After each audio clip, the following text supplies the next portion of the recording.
حضرت خدیجہ سن 555 میں اس علاقے میں پیدا ہوئی جہاں آج سعودی عرب ہے۔ انہیں معاشرے میں ایک باعزت مقام حاصل تھا۔ وہ بہت امیر اور با اثر خاتون تھیں جو کئی امراء کی جانب سے شادی کی پیشکش ٹھکرا چکی تھی۔ ان کی 2 شادیاں ہو چکی تھیں، ایک شوہر کا انتقال، جبکہ دوسرے شوہر کے بارے میں کہا جاتا ہے کہ حضرت خدیجہ نے ان سے علیحدگی اختیار کر لی تھی۔ انہوں نے طے کر لیا تھا کہ اب شادی نہیں کریں گی، لیکن ان کا یہ ارادہ اس وقت بدل گیا جب وہ اس شخصیت سے ملی جو ان کے تیسرے شوہر بنے۔ انہوں نے اس شخصیت میں ایسی شاندار خصوصیات دیکھی کہ شادی کے بارے میں ان کا ذہن تبدیل ہو گیا۔ حضرت خدیجہ نے پیغمبر اسلام کو منتخب کیا اور شادی کی پیشکش کی۔ حضرت خدیجہ کی عمر 40 سال جبکہ پیغمبر اسلام 25 سال کے تھے۔ یہ صرف ان دونوں کے رشتے کی کہانی نہیں ہے، بلکہ یہیں سے ایک ایسے مذہب نے جنم لیا جس کے پیروکار آج اپنی تعداد کے لحاظ سے دنیا میں دوسرے نمبر پر ہیں۔ میں ہوں انجینئر حافظ محمد عدنان۔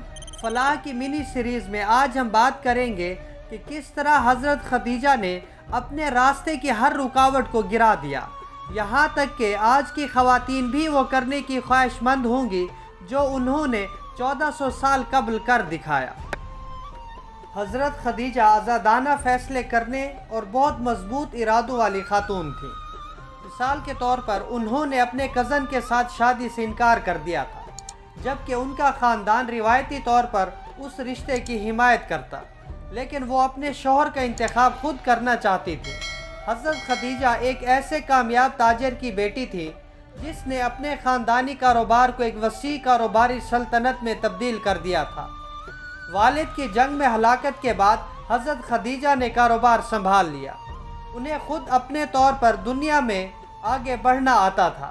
حقیقت میں ان کی کاروباری ذہانت نے ہی انہیں اس راستے پر ڈالا جس نے آگے چل کر دنیا کی تاریخ بدل دی۔ حضرت خدیجہ مکہ سے جو کاروبار کرتی تھی اس کے لیے مشرق وسطیٰ کے بڑے شہروں میں ان کے تجارتی قافلے سفر کرتے تھے۔ یہ تجارتی قافلے طویل سفر طے کر کے جنوبی یمن اور شمالی شام جیسے شہروں تک جایا کرتے تھے۔ حالانکہ ان کی دولت کا ایک بڑا حصہ انہیں وراثت میں ملا تھا، لیکن خود ان کی کوششوں سے ان کا کاروبار بہت وسیع ہوا تھا۔ وہ خود انفرادی طور پر بھی ایک کامیاب کاروباری خاتون تھی جن میں بہت خود اعتمادی تھی۔ وہ اپنے کاروبار کے مختلف کاموں کے لیے لوگوں کی خدمات حاصل کرتی تھی۔ پھر انہیں ایک ایسے شخص کے متعلق معلوم ہوا جس کے بارے میں لوگوں کا کہنا تھا کہ وہ بہت ایماندار اور محنتی ہے۔ حضرت خدیجہ نے اس شخص سے رابطہ کیا اور ان سے اپنے ایک تجارتی قافلے کی سربراہی کرنے کا کہا۔ جلد ہی وہ اس شخص کی مداح ہو گئی۔ حضرت خدیجہ پیغمبر اسلام سے اس قدر متاثر ہوئیں کہ انہوں نے ان سے شادی کا فیصلہ کر لیا۔ حضرت خدیجہ سے شادی کے بعد پیغمبر اسلام کو اپنے مقصد کے لیے زبردست استحکام اور معاشی مدد ملی۔ پیغمبر اسلام اور حضرت خدیجہ کے ہاں 4 اولادیں ہوئیں، لیکن ان میں سے صرف ایک بیٹی ہی زندہ رہی۔ وہ ایک کثرت ازدواج والا معاشرہ تھا۔ اس زمانے میں زیادہ تر مردوں کی کئی بیویاں ہوا کرتی تھیں، لیکن جب تک حضرت خدیجہ زندہ رہیں پیغمبر اسلام نے دوسری شادی نہیں کی۔ حضرت خدیجہ کی طرح پیغمبر اسلام بھی قریش قبیلے میں پیدا ہوئے اور پروان چڑھے تھے۔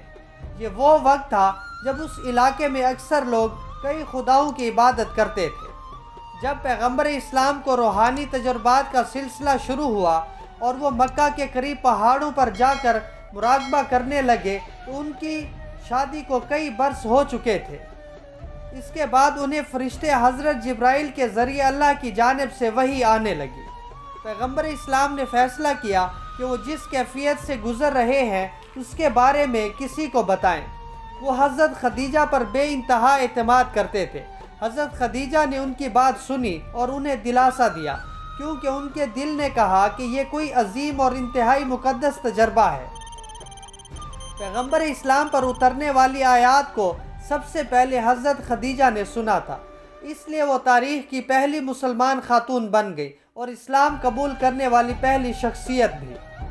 حضرت خدیجہ کی حمایت سے پیغمبر اسلام کو اپنا پیغام عام کرنے اور اپنے قبیلے کی اشرافیہ کی مخالفت کا مقابلہ کرنے میں بہت مدد ملی۔